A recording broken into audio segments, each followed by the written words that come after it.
यरूशलेम में विजय प्रवेश।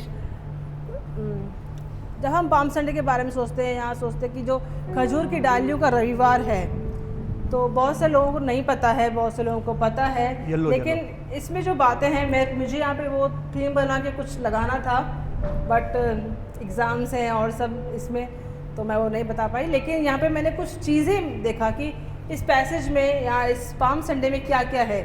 पहला तो है a king, a donkey, a palm branches and a clock.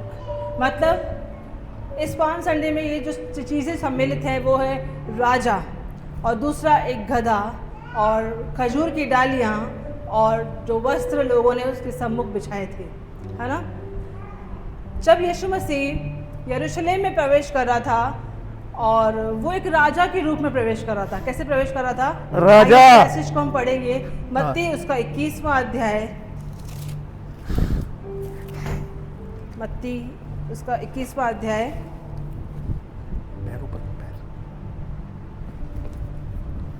कुछ जोर से आवाज में पड़ेगा मेरे लिए। जब वे यरूशलेम के निकट पहुंचे, जैतून पहाड़ पर बैतफगे के पास आए, तो यीशु ने दो चेलों को यह कहकर भेजा, सामने के गांव में जाओ। वहां पहुंचते ही एक गधी बंधी हुई और उसके साथ बच्चा तुम्हें मिलेगा। उन्हें खोलकर मेरे पास ले आओ। यदि तुमसे कोई कुछ कहे तो कहना कि प्रभु को इनका प्रयोजन है, तब वह तुरंत उन्हें भेज देगा। 5 पकड़ेंगे। यह इसलिए हुआ कि जो वचन भविष्यवक्ता के द्वारा कहा गया था वो पूरा हो। सियोन की बेटी से कहो, देख तेरा राजा तेरे पास आता है, वह नम्र है, गधे पर बैठा है, वह लादू के बच्चे पर है। प्रभु यीशु मसीह के लाइफ में जो कुछ भी हुआ ना, वो अपने आप से नहीं हुआ और ना ही किसी मनुष्य की इच्छा से हुआ। ये सब इसलिए हुआ ताकि जो परमेश्वर ने पहले से वचन बोले थे वो पूरा हो। और यीशु मसीह को वो टाइमिंग, वो सिचुएशन, वो अच्छे से उनको आत्मा में उतने सेंसिटिव थे कि मालूम है कब क्या करना है। यहाँ पर यीशु मसीह एक गधे के ऊपर बैठकर यरूशलेम में प्रवेश करने जा रहे हैं। किसके ऊपर बैठकर? गधा। और यीशु मसीह कौन है? राजा, राजाओं का राजा है। आपको पता है इजराइल में राजा लोग गधे की सवारी करते थे, घोड़े की नहीं, गधे के ऊपर बैठ के जाया करते थे। और यहाँ पे 5वां वचन जो कि जकरिया का आई थिंक कोट किया गया है कि सियोन की बेटी से कहो, देख तेरा राजा तेरे पास आता है, वह नम्र है और गधे पर बैठा आता है। मैं ऐसे विश्वास करती हूँ कि यीशु मसीह कभी भी अपने लाइफ टाइम में कभी भी प्रसिद्धि को नहीं खोजा कि मुझे फेम मिल जाए, मेरा नाम हो जाए। उल्टा वो हमेशा यही कहते थे चमत्कारों के बाद कि किसी से कुछ भी मत कहना, है ना। और कई बार भीड़ की भीड़ उनके पीछे आती थी कि उनको राजा बना दें, और यीशु मसीह वहाँ से चले जाते थे। लेकिन यहाँ पे यीशु मसीह खुद बोल रहे हैं कि जाओ, सामने के नगर में तुमको एक गधी का बच्चा बंधा हुआ मिलेगा, उसको खोलकर मेरे पास ले आओ। मैंने कहा ना, प्रभु यीशु मसीह सब कुछ एक जगह पे यहाँ लिखा है कि कोई मुझसे मेरा प्राण नहीं लेता, मैं खुद देता हूँ। प्रभु यीशु मसीह ने कभी भी अपने आप को मनुष्य की इच्छा पर नहीं छोड़ा, है ना। इस पैसेज में हम वो ही सीखेंगे कि क्या यीशु मसीह ने, चलो हम पढ़ते हैं, ठीक है। कि सामने के गांव में जाओ, वहां पहुंचते ही एक गधी बंधी हुई मिलेगी। चेलों ने जाकर जैसा यीशु ने उनसे कहा था वैसा ही किया। ठीक है। यहाँ पे 2 चेले, हो सकता है वो चेला मैं या आप हो, और हमको भी कई बार यीशु मसीह कहते हैं कि सामने वाले घर में जाओ, कुछ तो तकलीफ है, उसके लिए प्रार्थना करके आओ।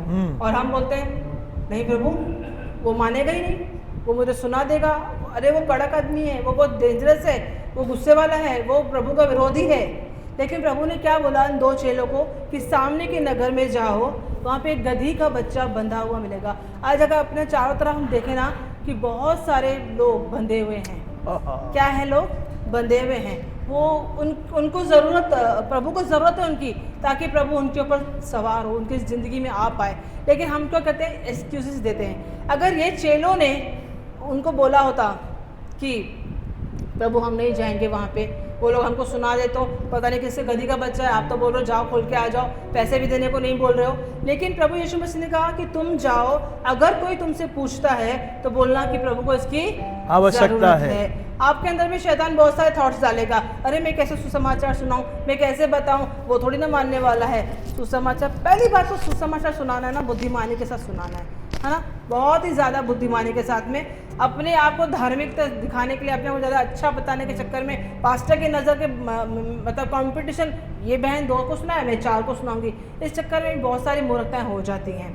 वो सब नहीं करना है, लेकिन प्रभु से बुद्धि मांगनी है, फिर हमको गॉस्पल देना है, लेकिन गॉस्पल तो देना ही है। तो वहाँ पे क्या लिखा है कि उसे खोल कर मेरे पास ले आओ। यीशु मसीह ने कहा जो कुछ तुम पृथ्वी पर खोलोगे वो स्वर्ग से खोला जाएगा।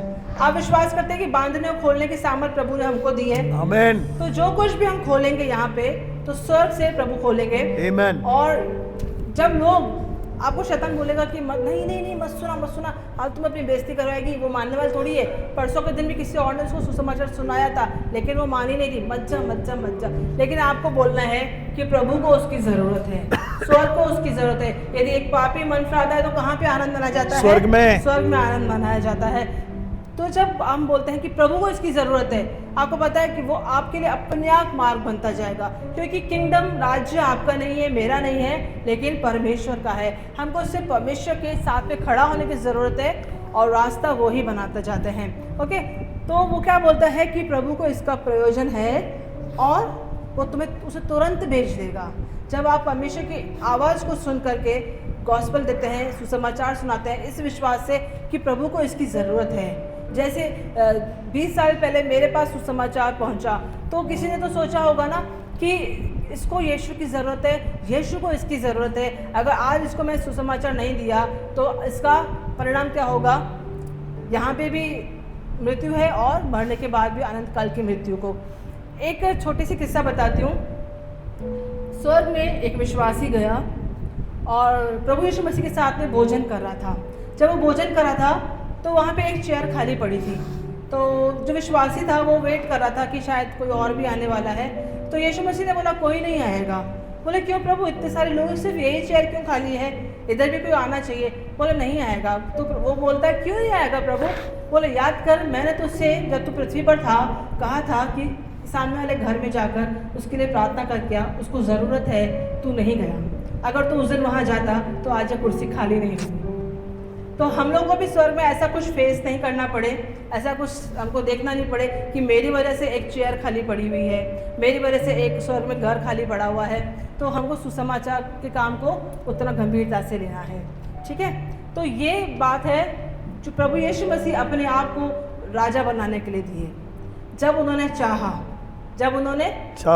लोगों की इच्छा के अनुसार नहीं। लोगों ने चाहा कि हम उसको राजा बनाएंगे। प्रभु को पता था आज मेरे को राजा बनाएंगे, कल मेरे को नीचे गिरा देंगे, है ना।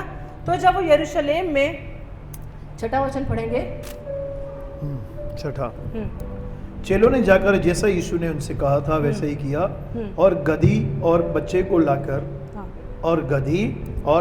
लाकर उन पर अपने कपड़े डाले और वह उन पर बैठ गया। पर तब बहुत से लोगों ने अपने कपड़े मार्ग में बिछाए, अन्य लोगों ने पेड़ों से डालियां काटकर मार्ग में बिछाई।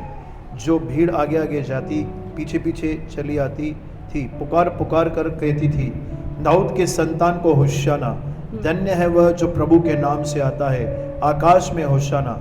जब उसने यरूशलेम में प्रवेश किया तो सारे नगर में हलचल मच गई। लोग कहने लगे यह कौन है? जब चेलों ने जाकर जैसा यीशु ने उनसे कहा था वैसा ही किया और गधी और उसके बच्चों को लाकर रख दिया और उनको अपने क्या किए? कपड़े डाले। कपड़े क्या दिखाते हैं? जो कुछ मैं हूँ, है ना। अगर मैंने ये इस कलर का ड्रेस पहना हुआ है, वाइन कलर का समझो, और मैं कहीं दूर खड़ी हूँ और कोई अनजान व्यक्ति को आपको बताना हो कि वो सिस्टर को बुलाना जो उसको मेरा नाम भी पता है, जो वाइन कलर की ड्रेस में खड़ी हुई है, उनको बुला के लाओ, है ना। तो वो उस टाइम पे क्या है? मेरी वो पहचान है, मेरे को कवर किया हुआ है।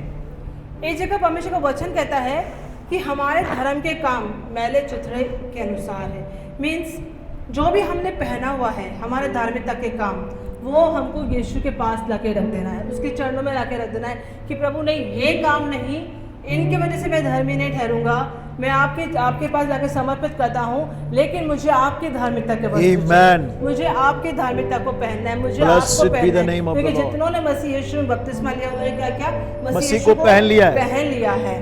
तो जब लोग ऐसा कर रहे थे, वो दिखा रहे थे कि यीशु मसीह अब हमारे सब कुछ आप हो, कपड़े दिखाते हैं कि जो कुछ भी हमारा है, ऑल बिलोंग टू अस, जो कुछ भी हमारा है, जो कुछ भी हमको कवर किए हुए प्रभु हम सब आपको ला कर के रख देते हैं। इट मीन्स कि हम अपने आप को आपके सामने अनकवर करते हैं, हम अपने आप को आपके सामने दिखाते हैं कि हम क्या हैं, अपनी कमजोरियों को आपके सामने एक्सपोज करते हैं, अपने आप को दिखाते हैं कि प्रभु आपके सामने आपसे हम कुछ भी छुपा हुआ नहीं है।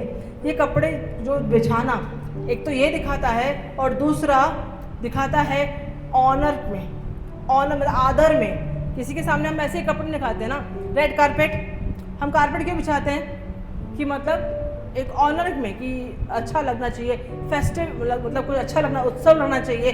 तो जब यीशु मसीह आ रहे थे तो लोग सेलिब्रेशन में उनके सामने रेड कारपेट की तरह अपने अपने कपड़ों को डाल के रख दिए कि यीशु मसीह जो है उनका आदर उस अनुसार किया जाए जैसे एक राजाओं के राजा का होता है। Praise the Lord. आगे वचन को पढ़ेंगे हम लोग, हाँ 8वां पढ़ेंगे। तब बहुत से लोगों ने अपने कपड़े मार्ग में बिछाए, अन्य लोगों ने पेड़ों से डालियां काट कर मार्ग में बिछाई। पेड़ों से डालियां काट कर मार्ग में बिछाई, है ना। एक राजा है पुराने नियम में, जेहू करके, 2 किंग्स 9:13 में, उसके सामने भी लोग खजूर की डालियां लेके आए थे और कपड़ों को डाल दिया था। तो यहाँ पे यीशु मसीह यहाँ से परमेश्वर का वचन बता रहा है कि यीशु मसीह एक राजा है। लोग सोच रहे थे कि वो यहीं का राजा है, यहीं पे हमारा इजराइल से रोमन से छुटकारा कर देगा, हमको यहीं पे हमको आशीष दे देगा, लेकिन वो भूल गए कि वो राजाओं का राजा है, वो राजाओं का राजा है। अगर उनको ये बात पता होती ना, तो जो भीड़ अभी चिल्ला रही है होसैना होसैना, या जो भी बोल रही है कि धन्य है वो जो यहोवा के नाम से आता है, कुछ ही देर बाद वो भीड़ बोल रही थी कि इसे क्रूस पर चढ़ा दो, इसे क्रूस पर मार दो, क्योंकि उनको पता नहीं था कि वो जिसको राजा मान रहे हैं, इसको बता रहे एक्चुअली इटर्नल किंग है। लोगों को क्या लग रहा था कि विजयी प्रवेश है, अब इसका ये विजय हो चुका है, ये राजा बन चुका है। लोगों की थिंकिंग ऐसी थी कि ये जीत चुका है। कई बार हमको थोड़ी सी विक्ट्री मिलती है ना हमारी लाइफ में, थोड़ा सा विजय मतलब सक्सेस मिलती है, तो हमको लगता है यही सब कुछ है, यही हमारे लिए दी एंड है। लोगों को भी लगता है अरे इसने अपना सब कुछ पा लिया। लेकिन आपको बताऊं, यीशु मसीह का वो स्टार्टिंग पॉइंट था किस चीज़ का? दुख झेलने का। इसके बाद तो दुख शुरू हुआ, इसके बाद यीशु मसीह ने क्रूस का दुख सहा, कोड़े खाए, लोगों की अपमान सहा। अब यहाँ पे प्रवेश कैसे कर रहे हैं वो? राजा के रूप में। कैसे प्रवेश कर रहे हैं यरूशलेम में? राजा के रूप। तो एक राजा को क्या थप्पड़ मारी जाती है? एक राजा के मुंह पे थूका जाता है क्या? एक राजा को नंगा करके उसको कोड़े मारे जाते हैं? नहीं। एक राजा को क्रूस पर चढ़ाया जाता है? नहीं।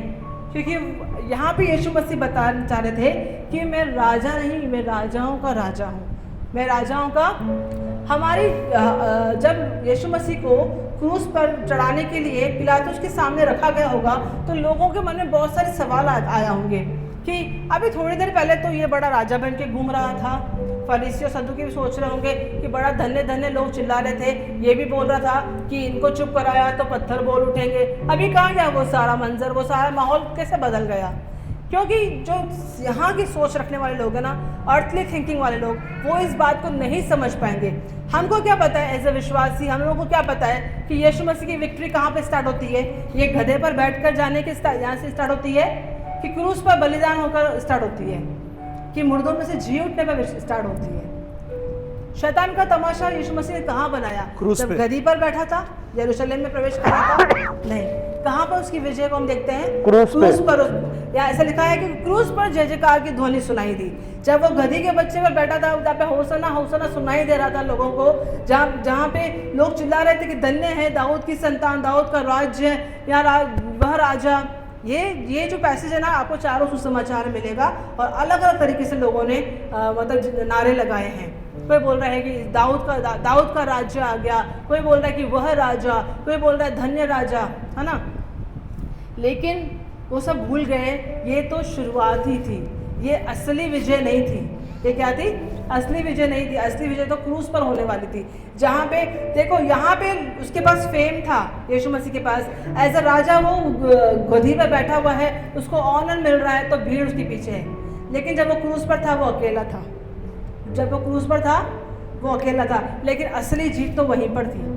असली जीत कहाँ थी? क्रूस पर थी। लेकिन मैंने कहा जो यहाँ की सोच रखने वाले होंगे, जो परमेश्वर की सोच को नहीं रखते हैं, वो इस बात को नहीं समझ पाएंगे। वो क्या बोलेंगे, अच्छा उसके पास ज़्यादा लोग हैं, वो सही होगा, उसके पास नहीं है, कोई गलत, वो उसमें कुछ पावर नहीं है। आपको बताऊं, यीशु मसीह ने 70 चेले बनाए। यीशु मसीह के ही प्रचार से ठोकर खा के 58 चले गए। यीशु मसीह क्रूस पर चढ़ा, सारे चले गए। यीशु मसीह ने कहा प्रार्थना में मेरे साथ बैठो। तुम, यीशु मसीह खुद के मुंह के वचन है कि तुम मेरे साथ एक घड़ी भी नहीं जाग पाए, तुम मेरे साथ 1 घंटा। कितना असफल व्यक्ति है यीशु मसीह देखा जाए तो। लेकिन यीशु मसीह ने, मैंने अपने आप को मनुष्य के भरोसे छोड़ा ही नहीं है, मैंने अपने आप को यीशु मसीह के मनुष्य के भरोसे छोड़ा ही नहीं है।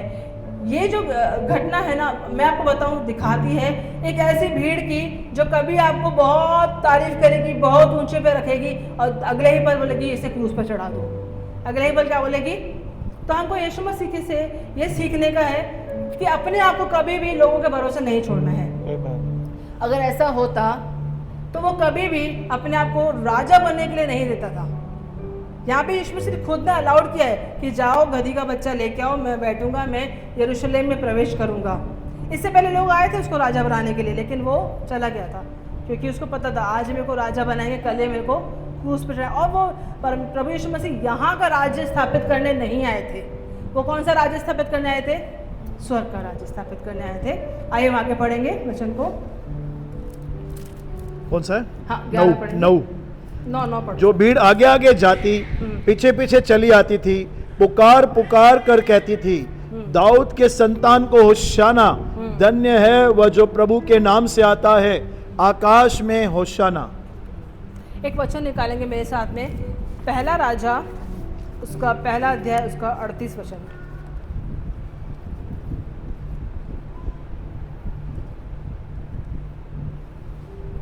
पहला राजा पहला अध्याय 38। तब सादोक याजक हाँ। और नातान नबी और यहोयादा का पुत्र बनाया करेतियों और पलेतियों को संग लिए हुए नीचे गए और सुलेमान को राजा दाऊद के खच्चर पर चढ़ाकर गिहोन को ले चले। तब हाँ, यहाँ पे राजा दाऊद जो है मरने पर है और उसको अपना राज्य किसी को देना है और वो सुलेमान को देता है। और जब सुलेमान को राज्य देने वाले हैं तो वहाँ के जो लोग थे, मतलब जो मंत्री थे या जो भी उसके कैबिनेट में थे, वो कौन सा क्या लेके आते हैं? वो दाऊद का खच्चर लेके आते हैं। क्या इजराइल में सुलेमान के पास, दाऊद के पास बहुत सारे घोड़े नहीं होंगे? बहुत सारे घोड़े होंगे, लेकिन घोड़ा दिखाता है वॉर को, है ना, घोड़ा दिखाता है युद्ध को, लेकिन खच्चर क्या दिखाता है?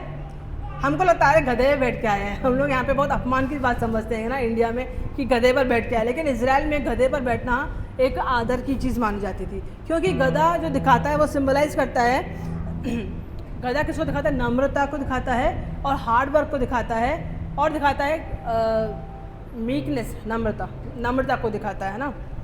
और हम्बलनेस और मीकनेस सेम ही है ना। डाउन टू अर्थ, मतलब कि हमारा जो राजा है वो इस संसार के राजाओं की तरह नहीं है कि अपने आप को ऐसा दिखाए, लेकिन वो हमारा राजा नम्र है। यीशु मसीह ने खुद बोला कि हे बोझ से दबे लोगों, मेरे पास आओ, मैं तुम्हें विश्राम दूंगा, मेरा जुआ अपने ऊपर उठा लो, क्योंकि मैं क्या हूँ? मन में नम्र और दीन हूँ। मैं क्या हूँ? मन में नम्र और दीन हूँ। Praise the Lord. तो जब यहाँ पे ऐसे राजा के रूप में दिखाया है, तो सुलेमान से जब इसकी तुलना की गई है, सुलेमान जब राजा बना तो उसकी एक कहानी बहुत फेमस है कि उसने एक जो बुद्धि से न्याय किया था, उसकी वो कहानी बहुत ही ज़्यादा हम स्कूल्स में कई बार पढ़ते हैं कि वो बोला था कि उसका सुलेमान का Solomon's wisdom as a chapter है बुक में ना। तो वो क्या दिखा रहे थे कि यीशु मसीह जब राजा के रूप में प्रवेश कर रहा है तो वो एक न्यायी राजा के रूप में, एक हमको जस्टिफाई करने के लिए, हमारा न्याय करके हमको दंड देने के लिए नहीं, लेकिन हमको जस्टिफाई करने के लिए, मतलब हमारा पक्ष लेने के लिए, सही से न्याय करने के लिए। मेरे को आदि ने उस दिन एक रेवलेशन बताया, मैं आपके साथ शेयर करती हूँ, बहुत ही बेस्ट। जब भी सुलेमान के पास में 2 स्त्रियाँ आती हैं, 2 वेश्याएँ आती हैं और उसको बोलती हैं कि सुलेमान कि रात को जब हम सो रही थी तो मेरा बच्चा मेरे पास में था, उसका बच्चा उसके पास में सोया था, लेकिन वो नींद में अपने बच्चे के ऊपर सो गई और उसका बच्चा क्या हुआ, मर गया। और इसने क्या किया, रात ही को बच्चा एक्सचेंज कर दिया। अब वो जो जिंदा बच्चा जो कि मेरा है, ये बोल रही है कि मेरा है ना, लेकिन उसका बच्चा मर गया, ये असली ये तो बच्चा मेरा ही है। तो सुलेमान को समझ में सोच में पड़ गया। लोग भी सोच रहे हैं कि ये कैसे न्याय करेगा, अब इस चीज़ का क्या होगा, बच्चा कैसे साबित होगा। वो टाइम पे कोई डीएनए टेस्ट नहीं होते थे, तो कैसे साबित होगा कि मतलब कि बच्चा किसका है आखिर। तो सुलेमान ने कहा ठीक है, बच्चे को लेके आओ, तलवार से 2 टुकड़े कर दो, आधा इसको दे दो, आधा उसको दे दो, है ना, सबको ये कहानी पता है। तो जब काटने वाले थे तो जो असली माँ थी वो बोल रही थी कि मत काटो उसको, मत काटो, लेकिन उसी को ही दे दो, है ना। लेकिन जो दुष्ट थी, मतलब जो नहीं थी असली माँ, बोलती काटो काटो, आधा उसको तो आधा मुझे दो। तब सुलेमान ने बोला कि जो बोल रही है कि नहीं काटना है वही इसकी असली माँ है। आदि ने क्या बताया मेरे को, बात आपको बताती हूँ। जो बोल रही थी ना कि काटो और आधा आधा बांट दो, वो है व्यवस्था, वो है कानून, वो है लॉ, है ना। लेकिन जो बोल रही थी कि नहीं नहीं काटो मत, छोड़ दो, वो है अनुग्रह। जब परिस्थिति आती है ना हमको काटने की, हमको मारने की, तब अनुग्रह बोलता है कि नहीं इसको छोड़ दो। और सुलेमान कौन है, वो परमेश्वर पिता को दिखाता है, हालेलुया, वो दिखाता है। और आखिर में असली माँ कौन निकली, जिसने बोला कि बच्चे को छोड़ दो। हमारा असली मदर कौन है, ग्रेस। हम लोग किसकी संतान है, अनुग्रह। इस टॉपिक पे अगर जाऊंगी तो बहुत वास्ट हो जाएगा, क्योंकि रोमन्स में लिखा हुआ है कि हमारी माँ जो है वो सारे है ना, सारे। हमारी माँ हाजिरा नहीं है, इसको हम बाद में देखेंगे, है ना। तो आदि ने ये प्रकाशन दिया। तो यीशु मसीह भी एक ऐसा राजा के रूप में प्रस्तुत किया गया है जो हमारे ऊपर दया करने वाला राजा है, जो हमको जस्टिफाई करने वाला है, करने के लिए नहीं, हमको दोषी साबित करने के लिए, लेकिन हमको पिता के सम्मुख निर्दोष और पवित्र करके खड़ा करने वाला परमेश्वर है। Praise the Lord. आइए अब हम देखेंगे, आपको समझ में आ रहा है यहाँ तक। अब थोड़ा पाम लीव्स के बारे में हम लोग देखेंगे, खजूर की डालियों के विषय में। खजूर की डालियों के विषय में हम देखें ना, तो इजराइल में ये जो पेड़ है ये कभी नहीं सूखने वाला पेड़ के रूप में जाना जाता है। आपको पता है आज की तारीख में इजराइल में एक खजूर का बीज मिला है ना, खजूर का क्या मिला है, उस बीज मिला है, और उस बीज को, और वो बीज 2000 साल पुराना है। कितना साल पुराना है, 2000 साल पुराना है। उसको अभी उन्होंने बोया और उसमें से वो स्प्राउट हुआ और पेड़ निकला उसमें से। और उस पेड़ का नाम उन्होंने क्या दिया है, मतुसेला ट्री।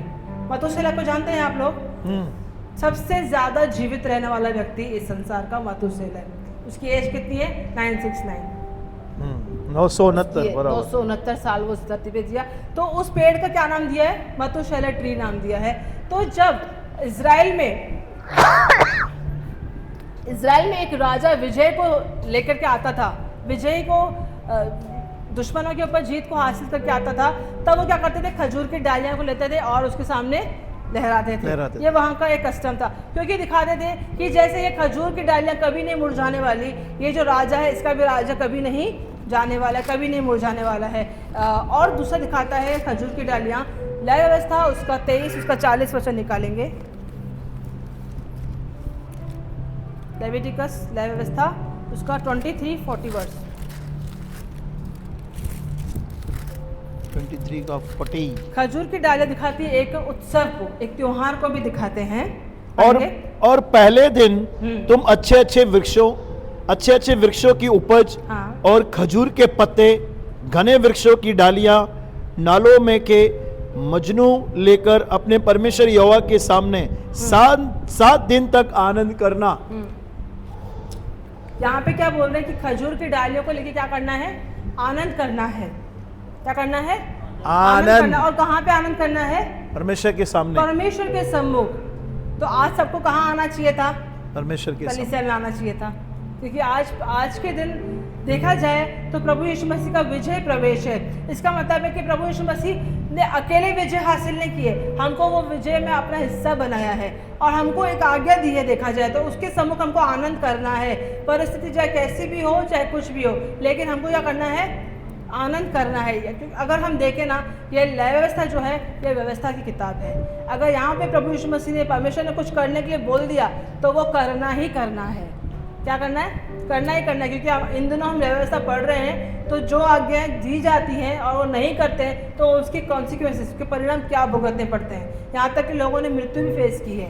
नए नियम अगर हम आए तो पौलुस कहता है कि सदा आनंदित रहो।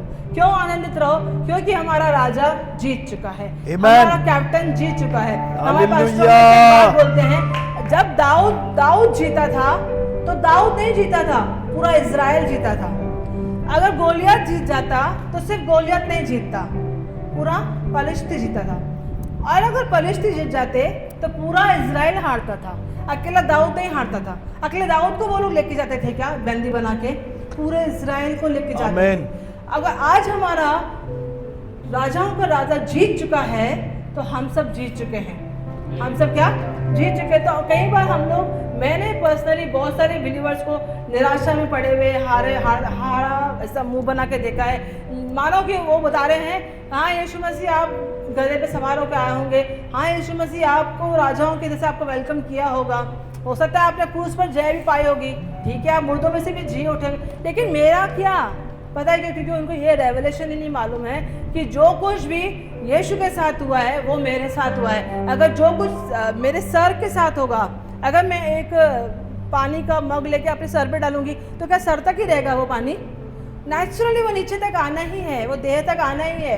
तो यीशु मसीह के साथ जो हमारा कलीसिया का सर है, जो देह का सर है, जो कुछ भी यीशु के साथ हुआ है वो हमारे साथ होना ही है। अगर यीशु मसीह के अगर आदर मिला है तो हमको भी मिलेगा। अगर यीशु मसीह ने हमको लगा अरे प्रभु क्रॉस नहीं, आपको पता है हमारी लाइफ हो, हमारी मिनिस्ट्री हो, हमारी मैरिज हो, हमारा कुछ भी रहने दो, हर एक चीज़, हमारा लाइफ का हर एक एरिया को क्रॉस से होके जाना जरूरी है। यीशु मसीह ने क्यों बोला अपना क्रॉस उठाओ मेरे पीछे हो लो? अगर हम क्रूस से नहीं जाएंगे तो हम असली विजय को नहीं हासिल कर पाएंगे। अब वो क्रूस आपकी हैबिट्स भी हो सकती हैं, आपकी हैबिट्स भी हो सकती हैं, कोई व्यक्ति भी हो सकता है कि जिसके सामने आपको इनकार करना है ना, लेकिन आप इनकार नहीं कर पाते हैं। आपकी फ्रेंड हो सकती है, मानो आपका टाइम है प्रार्थना करने का, छोटा सा एग्जांपल दे रही हूँ, आपका टाइम है प्रार्थना करने का, आपकी फ्रेंड आके बैठ गई, अभी आपके मन में आ रहा होगा इसको मैं कब बोलूँ, कब जाए तो मैं प्रार्थना में बैठूँ, कब जाएगी, कब इसको बोलूँ, लेकिन आपका मुँह ही नहीं खुल रहा है। आपको मुँह खुल के बोलना भाई जाओ मेरा प्रार्थना का टाइम हो गया है, ये है उसका आपने इनकार किया और अपना क्रूस आपने उठाया। आपको भी इच्छा हो रही थी बात करने की, आपको भी गॉसिप करने का मन हो रहा था, लेकिन आपने इनकार किया। ठीक है, आपको मोबाइल देखने का मन हो रहा है, आपने मोबाइल उठाया, लेकिन आपको मन में हो रहा है मोबाइल साइड में रख, थोड़ा टंग्स में जाओ, थोड़ा बाइबल पढ़ो, लेकिन आपको लगता है बस 5 मिनट बस 5 मिनट और 5 मिनट नहीं 25 मिनट कब होता है पता भी नहीं चलता है। लेकिन वो टाइम पे आपको डिनाई करना है और अपने आप को कहाँ देना है। तो मैं ये बता रही हूँ कि ये है क्रॉस। हमको लगता है क्रॉस मतलब जैसे यीशु मसीह मरा वैसे ही हमको मरना है, नहीं, उसने वो दंड उठा लिया। अब हमको अपना सिर्फ इन छोटी छोटी चीज़ों में इनकार करना है ताकि हम उस विक्ट्री में चलने पाए, क्योंकि विक्ट्री ऑलरेडी हमको दे दी गई है।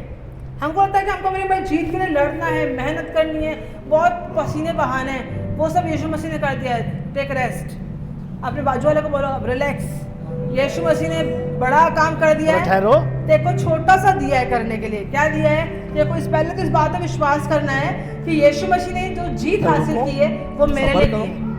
प्रभु यीशु मसीह ने जो जीत हासिल की है, सब बोलो जो जीत हासिल की है, यीशु ने जो जीत हासिल की है वो मेरे लिए की है, वो मेरे लिए की है। मैं जीत का हिस्सा हूँ, मैं जीत का हिस्सा हूँ, विजेता टीम में हूँ, मैं विजेता टीम में हूँ। मेरा कैप्टन जो है मुझे पता है वो हमेशा जीतता ही है, मेरा कैप्टन जीत चुका है। कई बार हम लोग मैच देखते हैं तो बोलते हैं अरे ये कैप्टन है क्या, तो हमको लगता है सॉरी मेरे को क्रिकेट का या गेम्स का इतना नॉलेज नहीं है, लेकिन हमको लगता है आज कैप्टन ये है तो हमको लगता है हाँ कैप्टन ये तो टीम भी तगड़ी होगी, है ना। लेकिन हमारा कैप्टन का देखो एक बार अपने मन में इमेजिन करो हमारा कैप्टन कैसा है ना। He is the captain of solvation, वो उद्धार का कप्तान है, ऐसा परमेश्वर का वचन बताता है, और वो हमेशा जीतता ही है, वो जीत चुका है ऑलरेडी। और वो अपने लोगों को भी हारता हुआ नहीं देख सकता।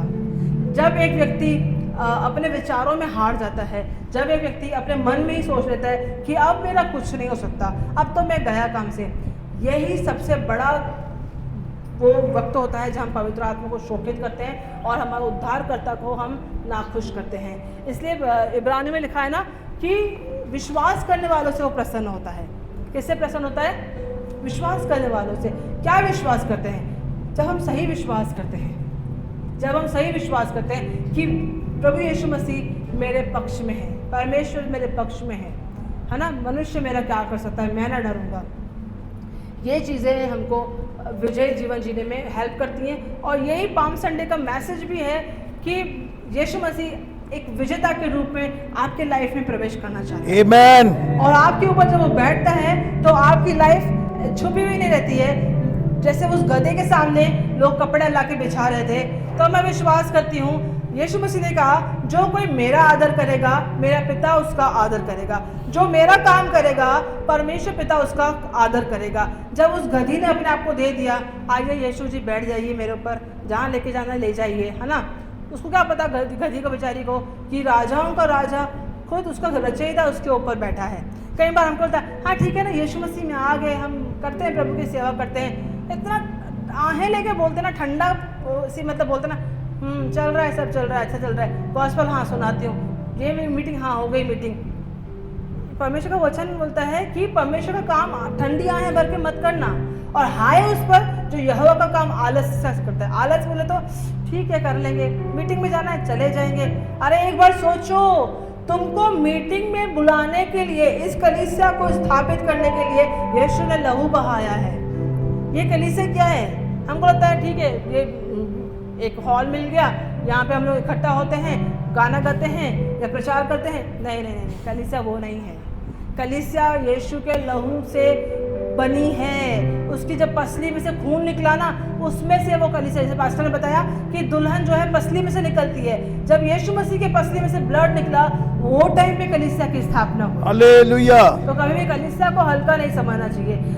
मैं तो इस बात को जानती हूँ कि आज मुझे 20 साल हो गए, मैंने एक भी संडे मिस नहीं किया होगा, मैंने एक भी संडे मिस नहीं किया होगा। परमेश्वर को महिमा देने के लिए इस बात को बता रही हूँ कि उसी का अनुग्रह है कि शायद मैं 20 साल में एक संडे मिस नहीं कर पाई। और परमेश्वर का धन्यवाद हो कि उसने हमको वो विजय दे दी है। क्या दे दिया? विजय दे दिया। तो मैं कहा थी कि परमेश्वर का काम को छोटा नहीं समझना चाहिए, आपको ये समझना चाहिए। अभी वो गधी भी सोच रही है क्या है, यरूशलेम के निकट तो पहुंच चुके थे, वो यरूशलेम में ही प्रवेश करना था, छोटी सी दूरी थी यहाँ से, मतलब यरूशलेम के निकट पहुंच चुके थे और यरूशलेम के अंदर ही प्रवेश करना था, तो थोड़ा ही रास्ता होगा। तो गधी को भी लगा होगा छोटा सा ही तो रास्ता है, थोड़ी सी तो दूरी है, इतना सा तो काम है। परमेश्वर के राज्य के लिए इतना सा काम भी इतना सा नहीं, बहुत बड़ी महत्व रखता है। उस गधी को क्या पता कि अनंत अनंत काल के लिए उसका किस्सा बाइबल में जुड़ जाएगा। जब आप परमेश्वर के लिए इतना सा भी काम करते हैं ना, आपको नहीं पता कि उसके पीछे परमेश्वर का इंटेंशन क्या है, परमेश्वर की मन में क्या चल रहा है। अगर मैंने देखो प्रेम ब्रदर की मम्मी बैठी है, प्रभु ने मुझे बोला कि पिंकी उठ, गाड़ी उठा, उनके घर पे जा। क्यों प्रभु, वो तो चर्च में आती है ना, क्यों उनके घर पे जाना, वो तो आती है, उनके बेटे की लाइफ में भी काम हुआ है, प्रभु ने गवाही किया, उनके घर में क्यों जाना है। अगर मैंने परमेश्वर की आवाज़ सुनी और मैं उनके घर पे गई, और हो सकता है उनके घर में ऐसी कोई परिस्थिति हो जो जिसकी वजह से ये पीछे जाने वाली हो, लेकिन मैं गई और मैंने उनको उस वचन से उत्साहित किया और ये स्ट्रांग हुई और ये आगे जाके 1000 आत्माओं को लेके आई। क्या लेके आई? 1000 आत्माओं को लेके। अगर वो टाइम मैंने परमेश्वर की आवाज़ को इनकार किया होता, नहीं प्रभु दोपहर को कौन जाएगा, मैं नहीं जा रही अभी, शाम को जाती हूँ, शाम तक शैतान ने इनको पूरा नेगेटिव कर दिया। लेकिन जब मुझे प्रभु ने कहा, मैं उठी और गई और इनको उत्साहित किया। बात छोटी थी लेकिन पीछे क्या थे? 1000 आत्मा। मैं एग्जाम्पल दे रही हूँ आपको, पीछे क्या थे? 1000 आत्माएं परमेश्वर के प्लान में चल रही थी। आप देखिए कई बार आपको पवित्र आत्मा मिलेगा, प्रार्थना में बैठ, प्रार्थना कर, और हम बोलते प्रभु बाद में। एक प्रभु की दासी है ऑडी मैक करके, मैं उनको सुनती हूँ, उनको फॉलो भी करती हूँ। उनको एक बार पवित्र आत्मा ने बोला टंग्स में प्रेयर कर। वो बोले थे प्रभु रात हो गई है और दिन भर तो मैंने प्रार्थना की है, आई फील लाइक स्लीपिंग। तो उसमें बोले मेरे को नींद आ रही है प्रभु परमेश्वर ने बोला नहीं, तुझे अभी प्रार्थना करनी है। तो वो बहुत आवाज़ को इनकार कर रही थी, लेकिन आखिर में उसने देखा कि पवित्र आत्मा बहुत ही जोर डाल रहे हैं, तो वो अन्य भाषा में प्रार्थना करने बैठी। तो एनिवर्सरी में प्रार्थना करने बैठी, आधा 1 घंटा हो गया और जैसे उसने स्टॉप किया उसके पास एक कॉल आता है उसकी बहन का। वो बोलती है कि अभी तेरा भाई मरने वाला था, मर चुका था, लगभग ऑलमोस्ट डेड, वो मर चुका था, लेकिन पता नहीं सडनली क्या हुआ, उसकी बॉडी में कुछ तो हुआ, डॉक्टर्स भी हैरान हो गए, फिर से उसकी बॉडी वर्कआउट करने लग गई अच्छे से, फिर सब कुछ अच्छे से चलने लग गया। क्या हुआ? तभी समझ गई कि पवित्र आत्मा मुझे क्या करने के लिए बोल रहा था। आपको नहीं पता, आप टंग्स में प्रार्थना कर रहे हैं, जब आप नींद में से उठ के आपको 3:30 बजे नींद खुल जाती है, आप सोचते हैं चलो इंस्टाग्राम को स्क्रॉल ऑन कर दिया, फिर सो जाओ वापस। नहीं, अगर आपकी नींद खुली है तो कुछ किसी पर्पज़ से खुली है, किसी पर्पज़ से खुली है। आपको पता है मेरी एक आदत है, मैं एक बार सोई ना, मेरी सीधे सुबह को नींद खुलती है। लेकिन कल रात को मैं जब बाइबल पढ़ रही थी 2 बज गए थे और मैंने कहा प्रभु अब तो कुछ समझ में नहीं आ रहा, मैं सोने जा रही हूँ। मुझे सच में कुछ समझ में नहीं आ रहा था और मैं प्रभु को बोला और मैं सोची थी सुबह 5 बजे उठ के मैं बाइबल पढ़ूंगी अच्छे से, और मन में थॉट क्या थे 2 बजे सो रही है, कहाँ से 5 बजे नींद खुल जाएगी तेरी, नहीं खुलेगी। आपको पता है कोई अलार्म नहीं, कुछ नहीं था, 5 बजे किसी ने तो मुझे उठाया और मुझे एक आवाज़ आई, मैंने उठाया है क्योंकि मैं चाहता हूँ कि तू आज प्रचार करे। और परमेश्वर का धन्यवाद कि उसने मुझे अपनी बातों से भरा, अपनी बातें वो बताने लगा और वो बातें परमेश्वर ने आप तक पहुँचाने का अनुग्रह दिया। जब आप परमेश्वर की आवाज़ को सुनेंगे और उसके अकॉर्डिंगली करेंगे, एक बड़े पर्पस को आप पूरा करेंगे। Amen. आपको लगेगा अभी कुछ नहीं हो रहा है। उस गधी को भी लग रहा था क्या है, कपड़े डाल रहे हैं, यहाँ से वहाँ तक ही जाना है, लेकिन उसको नहीं पता था कि वो राजाओं के राजा को उसके मंजिल तक लेके जा रही है। Praise the Lord. परमेश्वर आपको इन वचनों के द्वारा बहुत आशीष दे।